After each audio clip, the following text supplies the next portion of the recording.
I never expected to become a farmer at 35, but when that certified letter arrived claiming the HOA owned mineral rights to my grandfather's land, I knew something wasn't right, especially when I discovered their president had forged documents while Grandpa was in the hospital. How would I stand up against a powerful HOA determined to steal my family's farm right out from under me? Comment below where you're watching from. I stared at the certified letter in my hands, my coffee growing cold beside me. This must be a mistake, I whispered to the empty kitchen.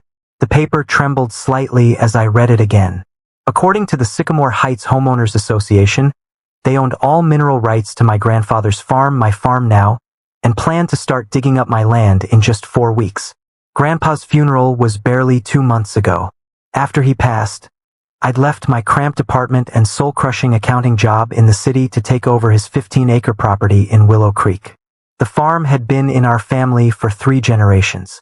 I'd spent every childhood summer here, helping him tend the peach orchard, gathering eggs, and learning how the land breathes with the seasons. I grabbed my phone and dialed the number on the letterhead. After being transferred 3 times, a clipped voice answered, "Margaret Holloway speaking, HOA President." "Ms. Holloway, I'm calling about this letter claiming your association owns mineral rights to my property. There must be some confusion." "No confusion at all, Mr. Mitchell. Your grandfather signed the agreement 2 years ago. Our geological survey found significant limestone deposits beneath your eastern field. The excavation begins next month. The paperwork is quite clear. My grandfather would never. Perhaps you didn't know him as well as you thought," she interrupted. "The agreement is legally binding. Good day." I sat stunned as she hung up. Outside my kitchen window, morning light spilled across the fields Grandpa had worked his entire life. He taught me everything about this land, how to read the soil, when to plant, which trees needed extra care. He'd sooner cut off his own hand than sign away any part of this farm. That afternoon, I drove to the edge of my property where it bordered Sycamore Heights. The development was only 5 years old.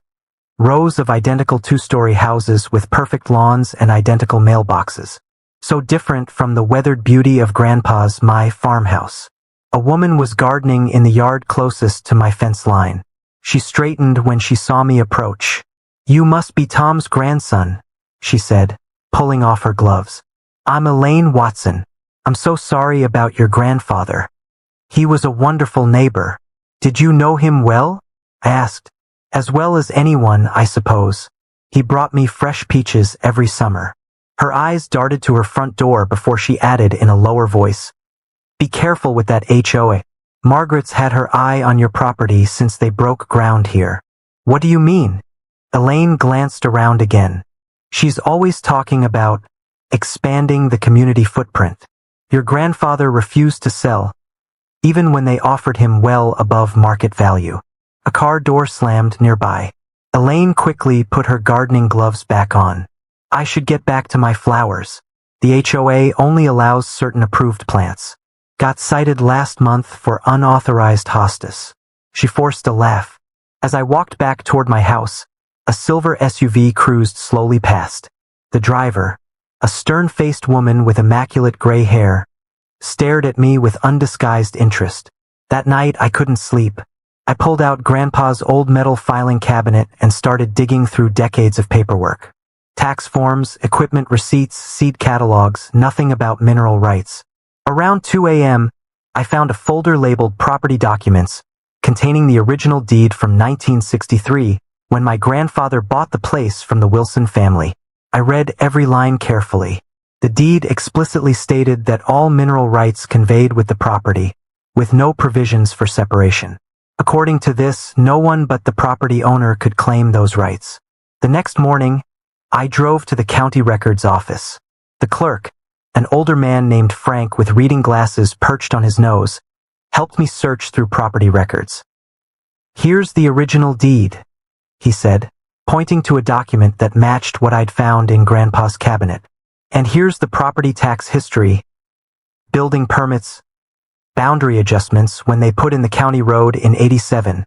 What about any transfer of mineral rights?" I asked. Frank adjusted his glasses. "Let me check. That's odd. He turned his computer screen so I could see it. There is a mineral rights transfer filed 2 years ago, signed by Thomas Mitchell, transferring all subsurface rights to the Sycamore Heights Community Development Corporation. My stomach dropped. Can I see the actual document? Frank printed a copy. There it was, a legal-looking document with what appeared to be my grandfather's signature at the bottom, dated April 15, 2022. But something felt wrong. I studied the signature closely. Do you have any other documents my grandfather signed on file? For comparison, Frank found a property tax appeal from 5 years ago. When he laid the documents side by side, I could see subtle differences in the signatures. Grandpa's distinctive looping T was missing from the mineral rights transfer. As I drove home, my phone rang. It was my Aunt Susan, Grandpa's youngest sister. I got your message, she said, about Grandpa supposedly signing over mineral rights. Did he ever mention anything about it to you? Never. And Tom, there's something else you should know. I was looking through my calendar from that time. April 15, 2022. That's when the document was supposedly signed, right? Yes. Your grandfather was in the hospital then. He had his stroke on April 2nd and wasn't released until the 27th. He couldn't even hold a pen for weeks afterward. I visited him every day. There's no way he signed anything on the 15th. My hands tightened on the steering wheel. The signature is forged. It has to be. What are you going to do? I pulled into my driveway and stared at the farmhouse. Golden light bathed the porch where Grandpa and I had shelled peas and watched fireflies on summer evenings. Whatever it takes, I said. This farm stays in our family. As the sun set, I noticed a drone hovering over my eastern field, the area where the HOA claimed valuable limestone deposits existed. When I walked toward it, the drone quickly retreated towards Sycamore Heights. They were watching me, planning their move. But now I knew something they didn't. Their claim was based on a forgery. The question was, how could I prove it before their bulldozers arrived in less than 4 weeks? My truck skidded to a halt as I spotted 2 men in hard hats placing surveying stakes along my eastern field. I jumped out, heart pounding against my ribs. What do you think you're doing on my property? I demanded, trying to keep my voice steady. The taller man barely glanced up. HOA contracted us to mark the excavation zones. We have permits. He waved a clipboard dismissively. I never agreed to any excavation, I said, stepping closer. This land belongs to me. Take it up with the homeowners association, buddy. We're just doing our job. I pulled out my phone. Then you won't mind if I call Sheriff Davis to verify those permits? The men exchanged looks. We'll come back when the paperwork's sorted, the shorter one muttered. They gathered their equipment and retreated to their truck. As they drove away, my elderly neighbor Mr. Jenkins hobbled across his adjacent field, leaning heavily on his walking stick. Saw you run those fellas off, he called. Good for you. Those Sycamore Heights people think they own the whole county. Mr. Jenkins, did you know my grandfather well? 50 years, man and boy, he nodded. Best neighbor a person could ask for. Did he ever mention selling mineral rights to the HOA? Jenkins snorted. Tom would never. That Margaret Holloway's been scheming to get her hands on his land, your land now, since they first broke ground on that development. Offered him a fortune. He told her he'd rather eat dirt than sell to her kind. Then why would she claim he signed it over? Because she's ruthless, Jenkins said, tapping his cane for emphasis. Her husband's the biggest developer in 3 counties. They bulldoze anything in their way. Buildings, people, laws. That night I called every lawyer in the county. None would take my case. Conflict of interest, they all said, though none specified what that conflict might be. I turned to the internet, researching property law until my eyes burned. By dawn, I understood I needed 3 things: proof the signature was forged, evidence of who forged it, and leverage to fight back against the HOA's resources. At the county clerk's office the next day, I requested copies of every document related to my property and the Sycamore Heights development. Frank, the helpful clerk, raised his eyebrows at the size of my request. Looking for something specific? He asked. Evidence, I replied. While the copies were being made, I visited the hospital where Grandpa had been treated. The records department confirmed he was an inpatient from April 2nd to 27th, 2022. His physical therapy notes specifically mentioned he had no grip strength in his right hand, his writing hand, until mid-May. Armed with hospital records, I returned to collect my stack of documents from Frank. Found something interesting while pulling these, he said quietly, glancing around the empty office. The mineral rights transfer wasn't notarized by any of our regular notaries. Signature belongs to a Judith Holloway. My pulse quickened. Any relation to Margaret Holloway? Frank nodded. Her sister-in-law works in the development office. Between you and me, there've been whispers about those two and some questionable paperwork before. As I drove home, my phone rang with an unknown number. Mr. Mitchell? This is Sarah Thompson from 445 Sycamore Lane. We've never met, but I saw you talking to Elaine yesterday. A bunch of us homeowners are meeting tonight to discuss the HOA's latest activities. We thought you might want to join us. The address she gave was for a coffee shop in the next town over. When I arrived that evening, I found 7 people waiting in a back room. Sarah, a young woman with bright eyes and a determined expression, introduced herself with a firm handshake. We all have problems with how Margaret runs things, she explained. But what she's doing to your farm crosses a line. How did you know about my situation? I asked. A man with salt and pepper hair stood up. I'm James Rodriguez, retired attorney. Margaret announced at the last meeting that they'd acquired mineral rights to expand the community. She's pushing through a special assessment, $2,000 per household, for legal fees and site preparation. Most homeowners don't even know what it's for. She's targeting you specifically, added a woman named Diane. Last month, she had the Rules Committee pass a provision against agricultural odors crossing property lines. Said it would decrease property values. And she's been photographing your property, Sarah said.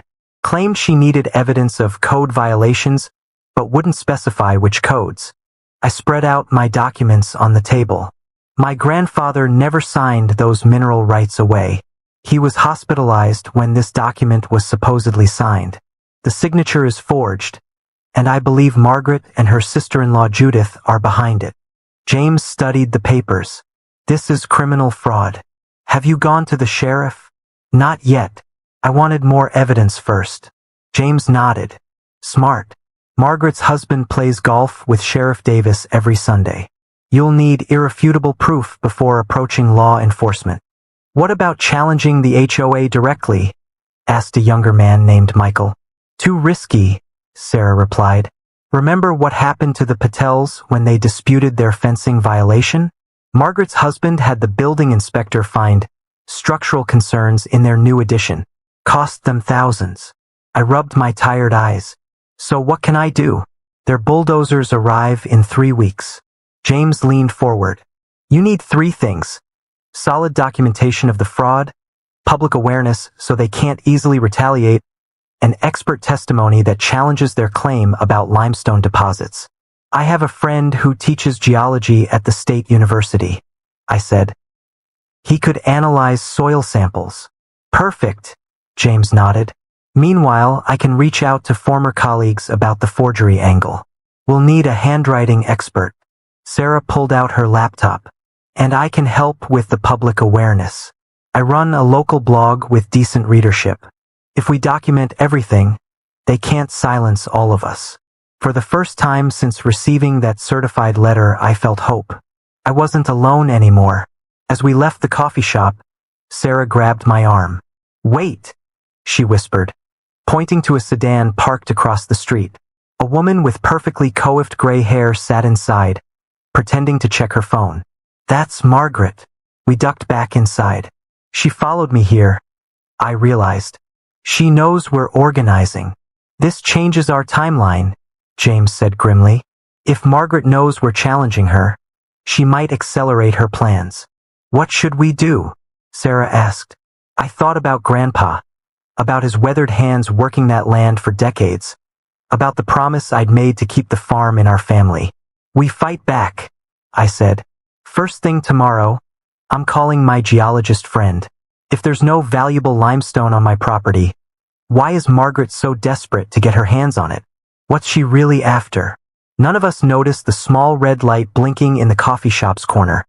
A security camera capturing our entire meeting, streaming directly to a computer in Margaret Holloway's home office. I jumped at the knock on my door. It was almost 9 p.m. Through the peephole, I saw a woman about my age, nervously glancing over her shoulder. "I'm Sarah Thompson," she said when I opened up. "I live in the house with the blue shutters that backs up to your east field." Her voice dropped to a whisper. "I need to talk to you about the HOA. They're not just after your land. They're making all our lives a nightmare." I invited her in, offering fresh-picked peach tea. Sarah's story poured out between sips. Margaret Holloway ran the Sycamore Heights HOA like her personal kingdom. Sarah had planted native wildflowers to help local bees. The next day, Margaret slapped her with a $500 fine. When I showed her the approved plant list that included wildflowers, she just laughed, Sarah said, her hands shaking slightly. She told me the board had changed the rules last month. When I asked to see the new rules, she threatened to put a lien on my house if I didn't pay up within 48 hours. I pulled out the forged document with my grandfather's signature. "Look at this. April 15th last year. My grandfather was in the hospital after a stroke. He couldn't even hold a spoon, let alone sign his name." Sarah's eyes widened. "You know, you're not the only one with a story. My neighbor Tom found out they've been charging us all for landscaping services on the north side walking path. But that path doesn't exist." 2 nights later, my kitchen table was surrounded by 7 neighbors from Sycamore Heights. Each person carried their own grievances against Margaret. Excessive fines, weird rule changes, and money that disappeared from the HOA accounts. "Last month, they collected $15,000 for a playground renovation," said Elaine, a kindergarten teacher. "The only renovation was a fresh coat of paint on the old swing set. Where did the rest go?" James Rodriguez, a retired attorney with thick glasses and carefully combed gray hair, studied my documents. His finger traced over my grandfather's supposed signature. "This is textbook fraud," he said, looking up at me. "The problem is proving it in court. Margaret's brother-in-law sits on the county commission. They've gotten away with shady deals before because they have friends in high places." Rain tapped against the windows as we outlined our battle plan. James would help me prepare a legal challenge. 3 others would dig into the HOA financial records. They had rights as members to request them. Sarah and Elaine would quietly talk to more neighbors, building our support. "We need to know why they really want this land," James said. "I don't buy the limestone story. There must be something more valuable thereafter." I nodded, remembering something. "I have a college friend, Professor Wilson, who teaches environmental geology. I'll ask her to check if there's actually anything valuable in the soil here." We left my barn close to midnight. The rain had stopped, leaving the air sweet with the smell of wet earth.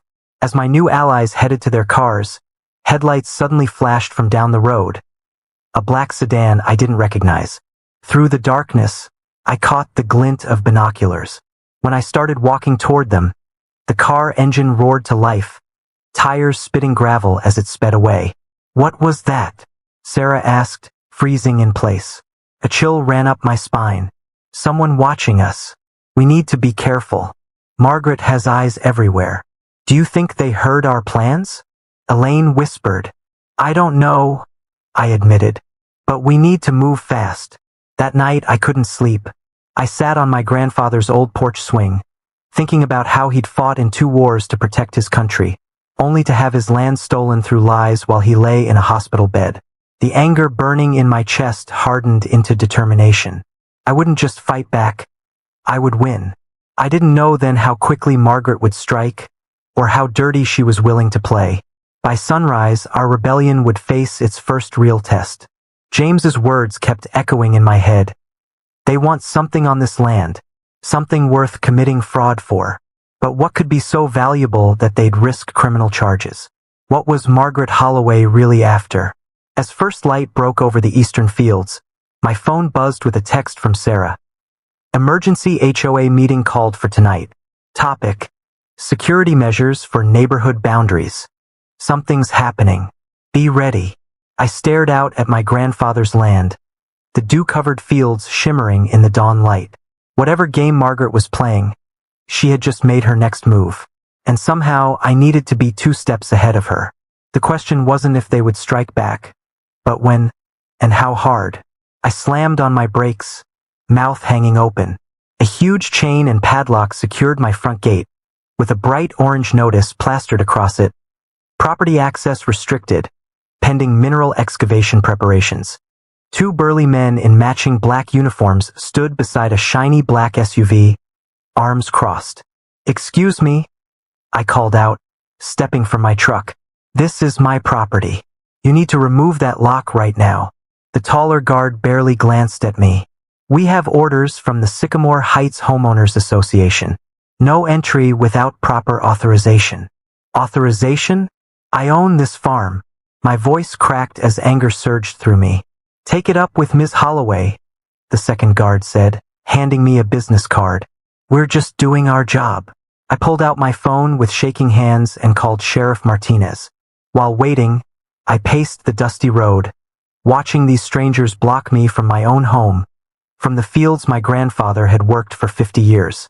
20 minutes later, the sheriff's cruiser pulled up, gravel crunching under its tires.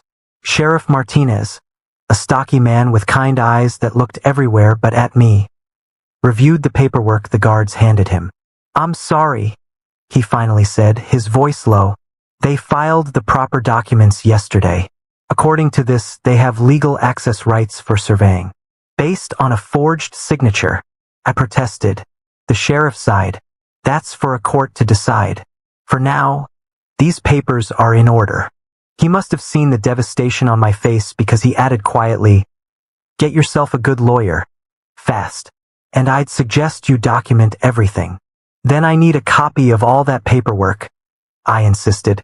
The guards reluctantly made copies with a portable scanner from their SUV. I spent the day in my truck, watching strangers walk freely on my land, while I couldn't even check on my chickens or water my vegetables. My phone buzzed constantly with texts from my new allies. "Sarah, emergency meeting was a disaster. Margaret announced a $2,000 special assessment from each house for legal expenses for the mineral project. Elaine, she went ballistic when people asked questions. Said anyone who didn't pay would face immediate fines. James, we recorded everything. She mentioned your grandfather willingly signing over rights. Got her lying on tape. As darkness fell, I finally saw headlights approaching Professor Wilson's ancient Subaru. She rolled down her window, her gray curls bouncing as she nodded toward the guards. "Your friends told me what happened. Got room in that truck for an old geologist with bad knees. We stayed up late planning our next move. The guards changed shifts at midnight, and the night crew seemed less interested in their job. Professor Wilson sketched a rough map of my property. We need soil samples from these 5 areas, she explained. If they're claiming valuable limestone deposits, we need proof of what's actually there. At dawn, while the night guards dozed in their SUV, we slipped through a gap in the fence far from the main gate. With spades and collection tubes, we quickly gathered samples from different parts of my land. My heart pounded the entire time, expecting shouts or sirens, but we made it back undetected. By afternoon, Professor Wilson had completed her tests in the mobile lab she'd brought in her car. She pushed her glasses up her nose, frowning at the results. "There's nothing special about this soil," she declared. "Completely ordinary agricultural land with standard limestone content that you'd find anywhere in this county." I stared at her. "So they're lying about the mineral deposits? Why go through all this trouble for regular farmland?" The answer came that evening.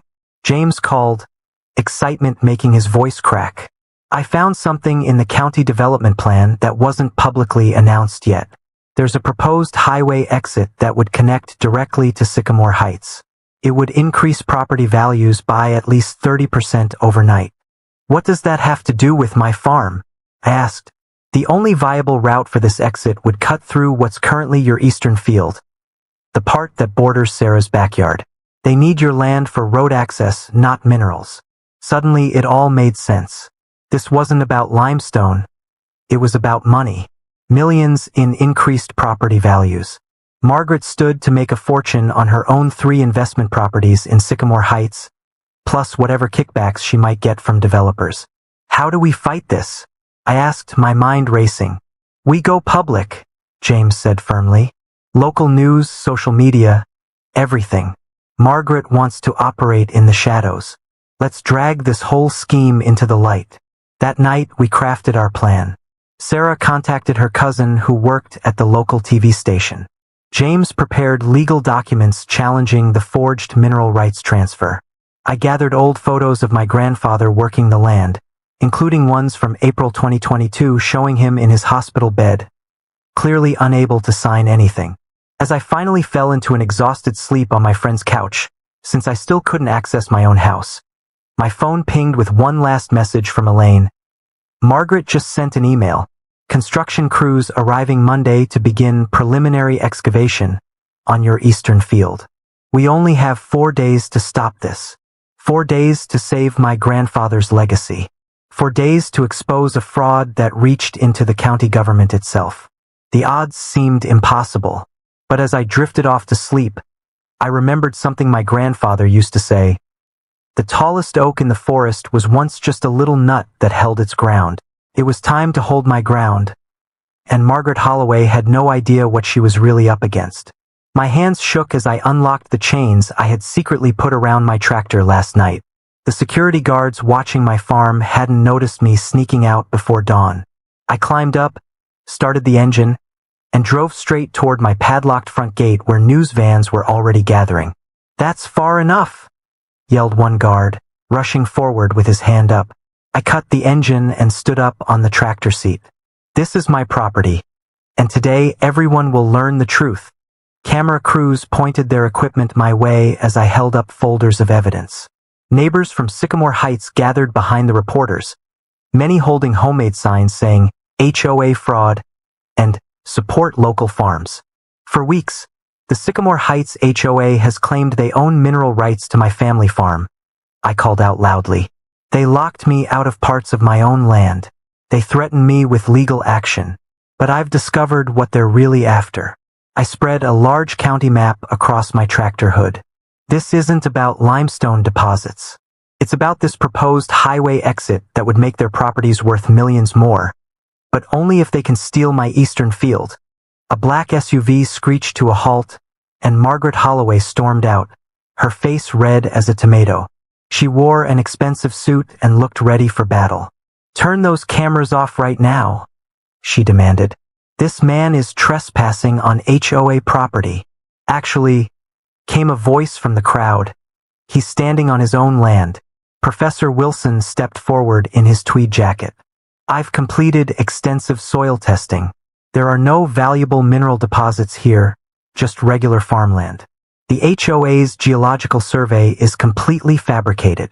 Margaret's eyes darted around, noticing how many of her own HOA members were present. We have legal documentation of the mineral rights transfer. His grandfather signed it. I jumped down from the tractor. On April 15th last year, when he was in hospital after a stroke. When doctors confirmed he couldn't even hold a pen, I pulled out hospital records and handed copies to reporters. That's not just a lie, Ms. Holloway. That's criminal forgery. Whispers spread through the crowd. A local news reporter thrust a microphone toward Margaret. Ms. Holloway, how do you respond to these forgery allegations? This is absurd. I never. She stammered, backing toward her SUV. James Rodriguez, the retired attorney, stepped forward with more papers. We've obtained bank records showing HOA funds were transferred to a private account to pay for this scheme. Nearly $200,000 is missing from the association's accounts. Sarah Thompson moved to the front of the crowd. As residents, we never approved this. The board never even told us about it. Sheriff Martinez's patrol car pulled up, followed by 2 deputies. Margaret saw them and suddenly lunged toward me, jabbing a finger in my face. You stupid farmer. Do you have any idea who you're dealing with? My brother-in-law runs this county. The sheriff approached slowly. Not anymore, he doesn't. Commissioner Holloway resigned this morning after we shared evidence with the ethics committee. Margaret's face drained of color. This is a mistake. I can explain everything. You'll have plenty of time for that, Sheriff Martinez said, nodding to his deputies. Margaret Holloway, you're under arrest for fraud, forgery, and embezzlement of HOA funds. As the deputies led her toward their car, she twisted around. You'll never win. Our lawyers will bury you. This farm will be bulldozed by summer. I watched calmly as they drove away, but my heart was pounding. The reporters swarmed around me asking questions, and neighbors came to shake my hand. We had won this battle, but Margaret's threats weren't empty. Her family had deep pockets and powerful friends. That night, as I finally returned to my farmhouse, Sarah called with disturbing news. Someone broke into the HOA office and took all the financial records, she said, her voice shaking. And I just drove past your orchard. There's a bulldozer parked at the edge of your property. I looked out my window into the darkness. Headlights appeared on my private drive, moving slowly toward my house. One vehicle, then 3 more behind it. They're not waiting for the courts, I whispered into the phone. They're coming now. I grabbed my shotgun from above the fireplace and loaded it with birdshot, not to hurt anyone, but to make noise if needed.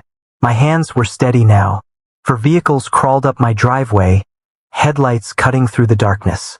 Sarah, I whispered into the phone. Call Sheriff Martinez and every neighbor who supported us today. Tell them what's happening. I stepped onto my porch as the vehicles formed a half circle in my yard. But instead of hired thugs, out stepped James, Professor Wilson, and about 15 Sycamore Heights residents. They carried flashlights, shovels, and determined expressions. We heard about the bulldozer, James said. We're not letting them destroy your farm tonight. Relief washed over me. Thank you. But why the sneaky approach? Margaret's husband posted bail an hour ago, Sarah explained, climbing out of her car. We didn't want them to see us gathering. We hiked to the orchard's edge where a massive yellow bulldozer sat ominously near my property line. 2 men loitered nearby, smoking cigarettes. That's Margaret's nephew and his friend, whispered a neighbor. They work for a construction company. Professor Wilson stepped forward. Gentlemen, this is private property and you're trespassing. The men jumped, startled by our group emerging from the darkness. We're just following orders, the taller one stammered. Mrs. Holloway said this land is HOA property now. Court records say different, James replied, holding up legal papers that glowed in our flashlight beams. And destroying property during a legal dispute is criminal. More headlights appeared, 3 police cruisers with flashing lights. The men scrambled into a pickup truck and sped away, leaving the bulldozer behind. Sheriff Martinez examined the abandoned equipment. Keys still in it. They were definitely planning something tonight. He radioed for a tow truck. I'll have deputies watching your property until this case is settled. That night marked the beginning of round-the-clock community protection. Neighbors took shifts watching my farm. Lawyers offered free services. A local newspaper ran a front-page story about the HOA's attempted land grab. 3 weeks later, we got our day in court. Margaret and her husband arrived in matching designer outfits, flanked by expensive attorneys. I wore my cleanest work shirt and sat beside James and Sarah. The judge, a no-nonsense woman with silver hair, listened as both sides presented evidence. When Margaret's lawyer claimed I was blocking legitimate development, I presented Grandpa's original deed with its mineral rights provisions. Furthermore, I added, showing certified medical records, my grandfather was physically incapable of signing anything on the date shown on their document. The forgery expert's testimony was devastating. He pointed out 6 inconsistencies between Grandpa's real signature and the fake one. Margaret's face grew paler with each detail. Your Honor, her lawyer interjected, even if there were irregularities in the paperwork, the Sycamore Heights community would benefit tremendously from this development. That's when Sarah stood up. As elected president of the new Sycamore Heights HOA board, I can state that our community opposes this scheme. We've filed separate charges for the missing funds. The judge's ruling was clear. My ownership was valid, the mineral rights document was fraudulent, and Margaret and 2 former board members would face criminal charges. Outside the courthouse, reporters thrust microphones at me. What happens now to the development plans? I looked at Sarah and the neighbors who had become friends. We have better plans. Over the next 6 months, everything was different. Margaret and her husband sold their house and moved away while awaiting trial. The county transportation department, embarrassed by their connection to the scheme, invited community input on new highway plans. I hired an architect to design something special. A combined farmers market and community center on a small piece of my land nearest to Sycamore Heights. Neighbors volunteered weekends to help build it, working alongside me in the dirt. By spring, we had established the Willow Creek Community Farm Initiative. I taught gardening classes. Kids from the development came after school to help tend animals. Weekend markets drew visitors from across the county. A path wound from the development through my eastern field, past gardens where families rented plots to grow vegetables. The field Margaret had coveted most became the place that connected us all. One Saturday, as I sold fresh peaches at our market, I spotted an unfamiliar face, Commissioner Taylor, who had replaced Margaret's brother-in-law. "I've been watching what you've created here," she said, looking around at the bustling market. "The county is revising its rural preservation policies. Would you consider serving on our advisory board?" That afternoon, Mr. Jenkins sat with me on my porch, watching children chase butterflies in the meadow where bulldozers nearly destroyed everything. "Your grandfather fought developers 3 times over the years," he revealed, sipping lemonade. "He always said this land had a purpose beyond money." I nodded, understanding now what he meant. The HOA had claimed they owned rights to what lay beneath my soil, but they missed what was truly valuable, the connections growing on its surface. The highway eventually came, but with an exit plan that preserved my farm and actually improved access to our community market. Property values in Sycamore Heights rose higher than Margaret's plan would have achieved. The irony wasn't lost on anyone. In trying to steal my land through deception and bullying, the HOA had accidentally created something far more precious than they had imagined. They thought mineral rights were valuable, but community proved priceless.